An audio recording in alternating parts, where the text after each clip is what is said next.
Welcome back. Long time not upload new video. Nhà của nhóm chào là chào thua video về chào chỗ sum lê. Đang ngày chẳng bao giờ mình sẽ chỉ miền video upload chuồn một hồi những mơ chuồn nè chuồn sana chuồn nhẹ subscribe chẳng năng na cha chẳng ngày nâng có miền là ca hào có thuê ca cắt video khắc từ chào phù miền clip khắcได้ប៉ុន្តែខ្ញុំអត់បានជាធ្វើដោយសារខ្ញុំវារវល់នឹងខ្ជិលផងចាអញ្ចឹងថ្ងៃហ្នឹងក៏ធ្វើការកាត់រូបភាពការធ្វើតាណាទៅលេងផាកប៉ុន្តែផាកដែលខ្ញុំទៅនេះគឺចំណាយពេល2ទៅ3ម៉ោងចាប៉ុន្តែអត់បានទៅដល់ផាកហ្នឹងទេតែចិត្តដល់ដែរប៉ុន្តែវាដាច់សេវាហើយក៏បានឃើញ logo ឃើញសាញផាកអីចឹងទៅក៏ត្រឡប់មកក្រោយវិញព្រោះខ្ញុំទៅជាលើកទី1ហើយផ្លូវចូលក៏វារៀងស្ងាត់ដែរអញ្ចឹងណានឹងហើយអញ្ចឹងក៏អត់បានចូលទេប៉ុន្តែពួកខ្ញុំបានទៅកន្លែងផ្សេងទៅលេងទឹកទៅមើលផាកមានទឹកមានភ្នំមានមនុស្សម្នាអញ្ចឹងទៅចាអញ្ចឹងមុននឹងទៅដល់ផាកគឺយើងត្រូវធ្វើដំណើរនៅក្នុងក្រុងផងនៅជាក្រុងផងចាខ្ញុំទៅនឹងខ្ញុំប្រើ direction អញ្ចឹងគេឲ្យខ្ញុំទៅផ្លូវណាខ្ញុំទៅផ្លូវនោះប៉ុន្តែផ្លូវខ្លះខ្ញុំស្គាល់គឺថាយើងធ្លាប់បានអញ្ចឹងប៉ុន្តែយើងធ្លាប់ទៅអញ្ចឹងគឺវារៀងបាក់អើដែរអញ្ចឹងណាចាអញ្ចឹងឥឡូវពួកខ្ញុំមកដល់ផាកនេះហើយគឺផាកហ្នឹងគឺ Long Lake ចាអញ្ចឹងវានៅខាងប៉ែក North New York ហើយនៅជិតព្រំប្រទល់ជាប់នឹងរដ្ឋ Vermont ទាំងកាណាដាដែរអញ្ចឹងបើខ្ញុំជិះប្រហែលជា1ម៉ោងអីកន្លះទៀតដល់ Vermont ដល់កាណាដាហើយចាខាងប៉ែកខាងកាណាដាហ្នឹងគឺខាង Montreal ហើយតាមផ្លូវហ្នឹងគឺសម្បូរទៅដោយផាកសម្បូរទឹកសម្បូរភ្នំសម្បូរព្រៃសម្បូរអីច្រើនហើយមានការធ្វើ activity ច្រើន hiking fishing អីចឹងណាច្រើនអញ្ចឹងផាកដែលខ្ញុំមកលេងនេះគឺដោយចៃដន្យនេះបានឃើញយន្តហោះគេហោះពីលើទឹកទៅចាអញ្ចឹងជាលើកទី1របស់ខ្ញុំហើយទស្សនាតាំងពីទីកណារហូតដល់ឡើងហើយចំពោះការចតវិញគឺខ្ញុំបានទីថតទេព្រោះគឺមានផ្លូវចុះផ្សេងផ្លូវឡើងផ្សេងអញ្ចឹងផ្លូវដែលគឺឡើងគឺផ្លូវដែលខ្ញុំទៅកន្លែងនេះខ្ញុំអង្គុយចាំដល់ផ្លូវចុះហ្នឹងគឺនៅជំហៀងចាអញ្ចឹងគឺខ្ញុំបានថតទេអញ្ចឹងក៏វារៀងយូរបន្តិចដែរតម្រាំប៉ាយដូចថាគោះផត់ពីទឹកអញ្ចឹងណាដូចថាវាតាមខ្យល់តាមអីអញ្ចឹងពេលឡើងវាត្រូវក៏ប្រើ spin ខ្លាំងអីអញ្ចឹងទៅដឹងហើយថ្ងៃដែលខ្ញុំទៅហ្នឹងក៏វាអាកាសធាតុវាក៏ល្អដែរវាមិនសូវជាក្តៅពេកមិនត្រជាក់ពេក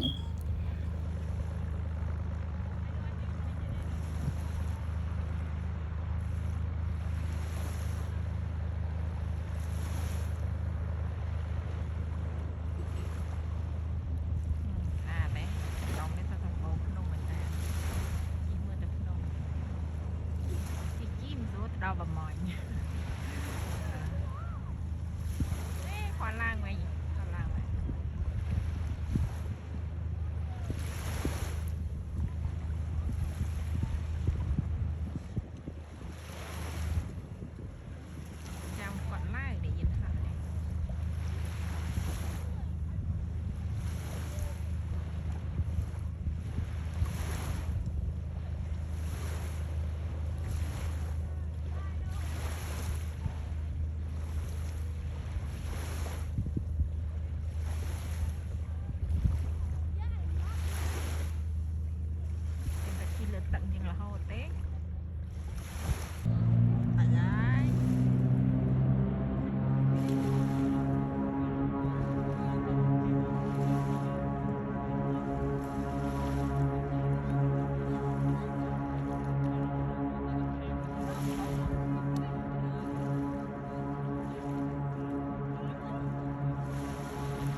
ចាស់បានបានថតទៅពេលឡាពេលចោះបានថតចានេះគេជួយជីមើលជីពីលើជីប្រហែលនាទីអញ្ចឹងខ្ញុំភ្លេចគិតជានាទីប្រហែលនាទីនេះ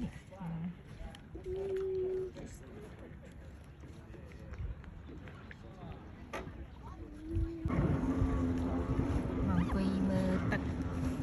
ភ្នំស្ដាប់សំឡេងទឹករលកឥឡូវអង្គុយមើលគេជីស្គីជីស្ទីជីបូតជីយន្តហោះអីយ៉ាងទៅណា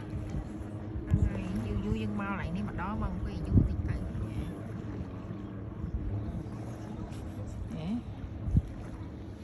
នេះកូនប្រុស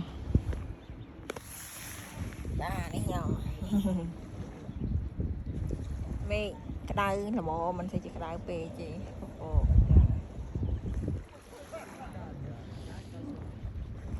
ជីស្គីទៅដល់ណាដល់ណីហ្នឹង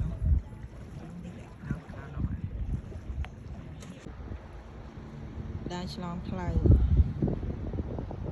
ដើរទៅខាងនោះទីកសាដែរ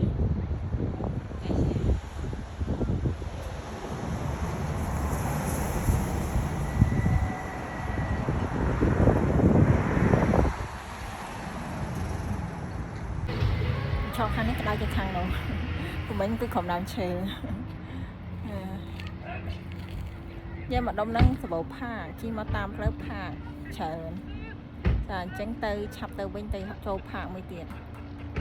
ទៅស៊ីផាកមួយទៀតចាផ្លូវខ្នោទៅវិញហើយទៅវិញ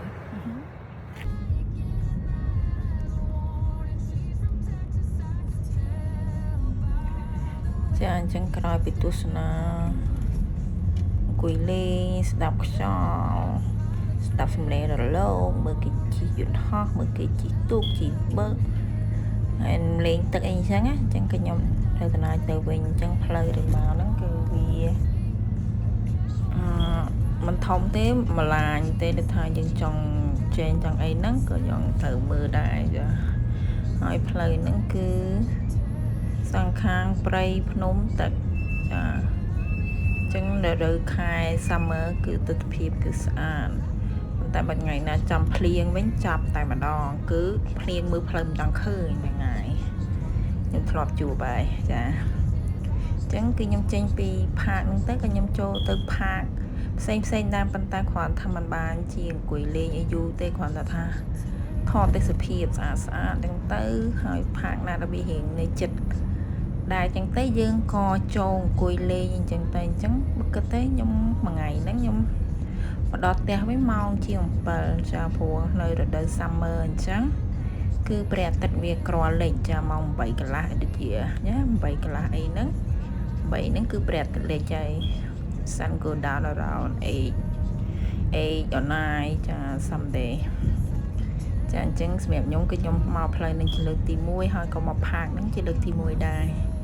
អញ្ចឹងក៏វាមិនសូវជាមានអីច្រើនដែរមានតែការថតទិដ្ឋភាពរដូវនីមួយអញ្ចឹងទៅដូចថារដូវ summer អញ្ចឹងខ្ញុំអាសាបានដើរអញ្ចឹងណាទៅកន្លែងនេះកន្លែងនោះថាកន្លែងនេះខ្ញុំមកធ្លាប់ទៅអញ្ចឹងមិនសិនជាខែតិចវិញគឺខ្ញុំមិនសិនជាបានទៅណាទេព្រោះ snow យើងពិបាក clean ពិបាកបើកអីអញ្ចឹងដែរហ្នឹងហើយអញ្ចឹងក៏សូមទស្សនាទិដ្ឋភាពទាំងអស់គ្នាហើយក៏ខ្ញុំសូមបញ្ចប់ការrecord សំឡេងទៅត្រឹមហ្នឹងដែរចាអញ្ចឹងគឺទស្សនាទិដ្ឋភាពទាំងអស់គ្នាតាមផ្លូវនិងផាកដែលមួយទៀតដែលខ្ញុំចូលទៅលេងចាអញ្ចឹងគឺមានតែប៉ុណ្្នឹងទេអរគុណច្រើនសម្រាប់ការទស្សនារាល់វីដេអូរបស់ខ្ញុំទោះជាវាល្អមិនល្អទេក៏មានការទស្សនាចូលមើលចាអរគុណច្រើន Thank you for you guys watch my video good or bad you still watching thank you so much see you next time have a great day everybody bye bye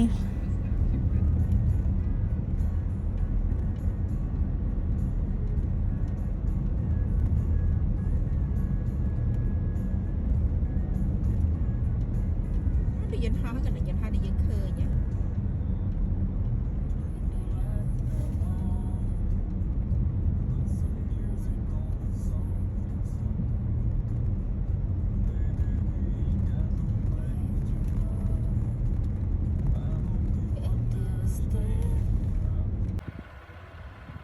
chọn làm mà thọ tê sập hiệp sập bầu phun nôm sập bầu tắt chim ta mới khơi cái tắt cái đài nó phơi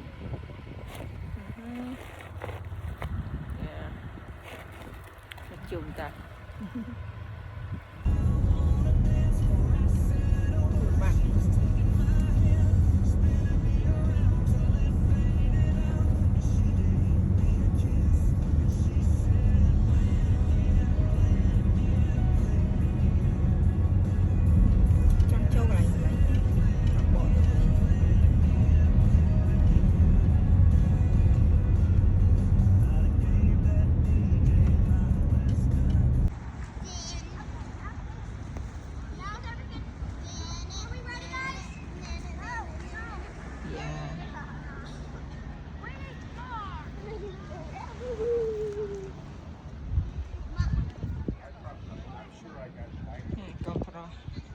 đào bị khăn màu